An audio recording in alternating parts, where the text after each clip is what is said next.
So now we'd like to invite the daughter Heidi up to share some memories with us.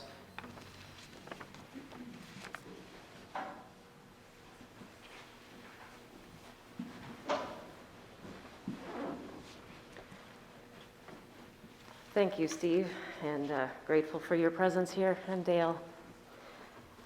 If Dad were here today, he'd want to make sure you were all very welcome.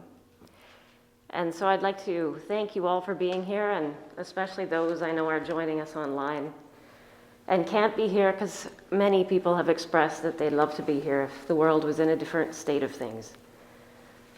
And Dad might sing a song, and I'm hoping I still have a voice for that at the end. And Dad would have stories to help us laugh. Even in somber, sober times, Dad would come out with something and you'd go, what does that mean? Make you think and stop you from thinking in a way that might make you sad. He'd encourage you to be happy. And I want to thank all of you for sharing your memories with us. We had no idea some of the touches that Dad had done with lives, and it's been amazing to hear your stories. I hope you'll continue to share them with us. In the obituary we heard that Dad was at the Department of National Defense for 25 years. Dad was an electrician. And I don't know much about the electrician part, except I remember he always told me, turn it off, let it wait, and then turn it back on. And that's good advice for life, even for human beings. We need to turn off sometimes. But what that obituary didn't include was Dad's 8 years as a worker. So for those that don't know, it's the homeless ministry that goes forth 2 by 2 and stays in different houses. And Dad did that for 8 years. And so I said to Mom, why isn't that in the obituary? And she didn't tell me, but it didn't feel right, and it didn't feel right to me either.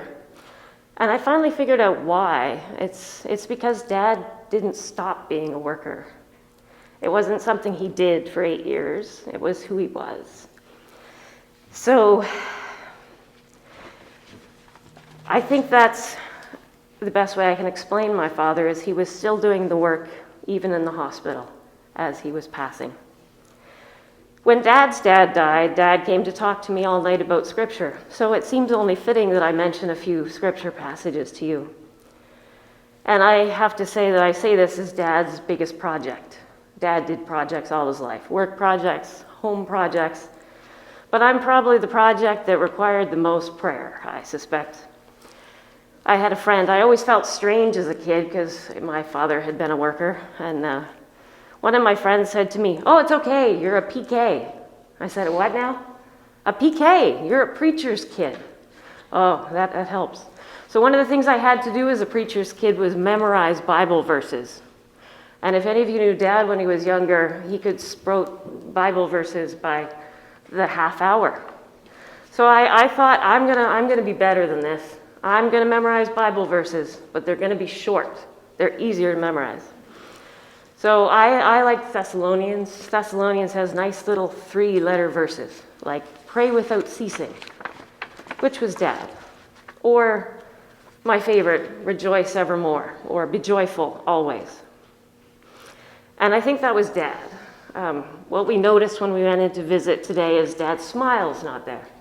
And that's what we remember about Dad, was this smile that you could feel. It wasn't just something he put on. You could tell by the way he smiled, he meant every bit of it.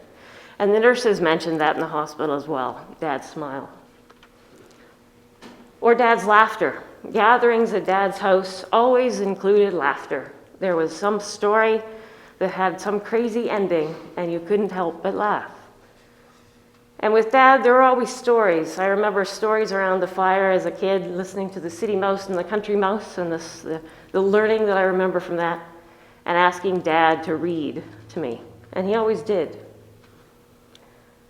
Another favorite verse, speaking to yourself in psalms and hymns and spiritual songs, singing and making melody in your heart to the Lord, from Ephesians 5:19. One of the messages that I heard was from one of our workers who's been in Haiti. And he spoke of his father remembering Dad as a young worker entertaining us in the early 50s on guitar. And what you may not know is Dad actually had a fairly professional career in radio and playing for Ukrainian weddings on the guitar before he was a young worker. Dad brought me home from the hospital and showed me the piano. It was almost like, it's time to start making spiritual songs. You're 4 days old. And that was a good expectation. We spent many hours around the piano and organ when I was a kid, and when I was a teenager, I think it probably kept me from many things as a teenager. But the chords had to be right. The chords could never be wrong. The music had to be right. And I love that about Dad. And one big verse that always means a lot to me and has stayed with me since my childhood: be kind one to another, tender-hearted, forgiving one another, even as God, for Christ's sake, hath forgiven you. From Ephesians 4:32. Dad's kindness to Mom, I think, was part of 57 years of a happy marriage. And I think Dad's love language was probably words of love. Dad was very good at the words. He was very good at the flowing words that just came out of him. But I think he really grew because my mom needed more than words. Mom doesn't value empty words at all. Mom values acts of service, and there were many acts of service that Dad did for Mom. Mom was a teacher, and she wanted a castle for her kids to read in, and Dad created it because it couldn't be bought. It didn't exist except in my mother's imagination, and he brought it to life. And Dad, he always enjoyed the meals that Mom cooked and inviting the people over because Dad loved the people. He loved getting together. But Dad learned how to do dishes, which wasn't his favorite part. But he learned how to do that because he loved Mom. Dad was kind to everyone, including strangers. So you may not know Dad as a worker used to knock on people's doors and say, "I'm Harold Jury. This is my companion. We'd like to come in and tell you about the gospel story." So he'd done that enough that Dad had a real heart of kindness for strangers, especially salespeople. So this created some interesting tensions because Dad would come home with some of the strangest things that we couldn't possibly ever need because some salesmen needed kindness. One I remember especially is the day when Dad brought home to Mom in the 80s, before we even knew what it was. He brought home not one, but 2 microwaves. And he was kind because he wanted the salesperson to make a sale. And he wanted to be kind to Mom because she knew she didn't really like cooking that much, so this would make it easier. And then, of course, we had 2, which we didn't even need 1. So someone would be given 1, and it ended up being given to Didsbury Convention. So I hope it was helpful out there. But that was Dad. It was an opportunity to share kindness with the world. And finally, Dad showed kindness to many friends and family. My son Argyle remembers Dad taking him for walks in the woods. My niece and my aunt remember Uncle Harold, or Unc, as he was called by my late cousin Duff. And many friends have said, Dad was like a brother to me. Dad was like a father to me. And I want to let you know that Dad was still writing in his notebook. Even at the very last, when he couldn't sleep, he was praying for all of you and praying for us. And that was Dad's kindness. It was amazing. So, if Dad were here, he'd be so happy that you came. He'd be so glad that you sang. And he'd be so glad that you came to spend some time to think about the most important lessons of life. I invite you, as you go out, to take Dad with you. Smile at complete strangers. Make others laugh. Sing songs of hope. Be kind. And I'd like to sing you a little song. The poem on the back of your program last night was a poem. At about 11:52, it was a song. And I was hoping it would be a song, but I didn't know, because it wasn't until then. But I'll sing a little bit of it for you.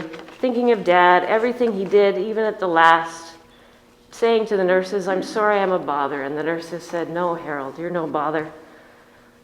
And I thought of Dad, that everything he did was with great love.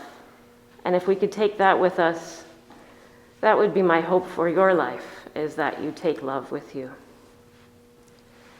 When questions fill your mind and you don't know what to do, hold on to this thought. Do everything with love. Do everything with love. Love will make you whole. Do everything with love. Love will bring you home. When darkness grips your world and fears grow all around, let this be your light. Do everything with love. Do everything with love. Love will make you whole. Do everything with love. Love will bring you home. As you walk through life with cares and worries torn, find all meaning here. Do everything with love.